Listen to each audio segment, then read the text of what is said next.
always begin with a project. Young people are very action-oriented. They like to see things happen fairly quickly. They like to get things done. They like to do things hands-on. And so if you start with too much of a process approach where you have a lot of meetings and a lot of discussion and back and forth over what you're going to do, a lot of young people will disengage and lose interest in that process. It doesn't mean we don't want them involved in that discussion, but we want to do that once we've developed a relationship with them through a project activity. So whatever venue you're going to use, I always encourage you to identify a project of interest to young people. We often do that through the survey process, where we actually ask questions about specific activities that youth would like to be part of, determine what level of interest rate there are in those various areas, and then use that as our starting point. But there's other ways to do this. Perhaps you're having your upcoming centennial celebration, or next summer's community barbecue, or maybe the alumni are coming back home again for Memorial Day. How could young people get involved in planning those events, in doing some new activities, some new fun things? Or as I shared earlier about McCook, doing a totally new New Year's Eve celebration that only 80 communities in the entire country do across the community throughout the evening. So there's a variety of ways to do this, but it's always important to really start with something specific that's finite, that's going to be hopefully very successful, that builds momentum with those youth. And then based on that project, you can then have the conversation about, okay, what should we do next?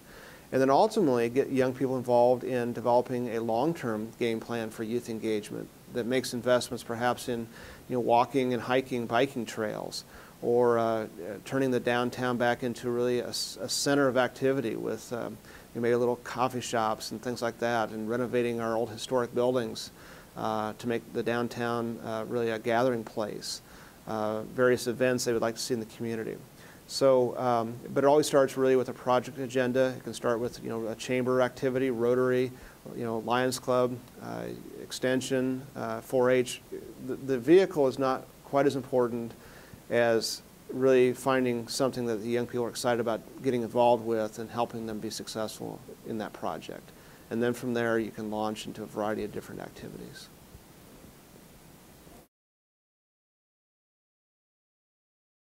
One area of opportunity, and it's a challenge, quite frankly, currently for many communities, is the number of business owners who plan to retire in the very near future.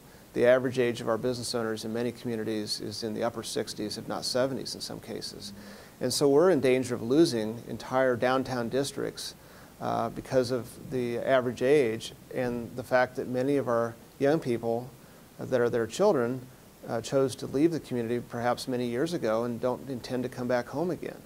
And so we could lose a good segment of our economy in many communities if we're not proactive about this. Again, the good news in all this is connecting that challenge with this opportunity that young people are interested in staying or coming back home in large percentages, but need economic opportunities to do so. So identifying the young people's interest in certain business sectors with opportunities that are available to them through a retiring business owner who might be interested in selling their business to that young person. And perhaps doing that transition over a period of several years so the young person can learn the business from the current owner, have an opportunity to put kind of their own face on that business as they transition the ownership and develop relationships with the clients. And also for the seller, by selling the business perhaps through a share arrangement over a period of years, can actually reduce their tax liability as opposed to selling it in one lump sum and having all that tax occurrence in one fiscal year. So there's several opportunities around transitioning businesses to the next generation. The challenge is helping business owners be open to that idea and identifying those young people that really are interested in that as a business ownership opportunity.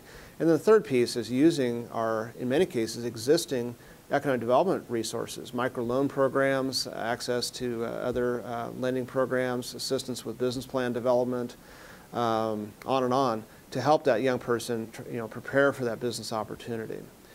So in Ord, Nebraska, for example, several years ago, they identified that well over half their businesses plan to transition in the next 5 or 10 years. And they became proactive around that and have been successful in transitioning several of those businesses to a younger generation already. So it is possible to do that, but you've got to start early. You can't wait until the business owner is in poor health and really doesn't have any options. and perhaps the business has, because of the health issues or whatever, is no longer as viable as it once was. And a young person and a banker looks at that and can't make it cash flow with a loan.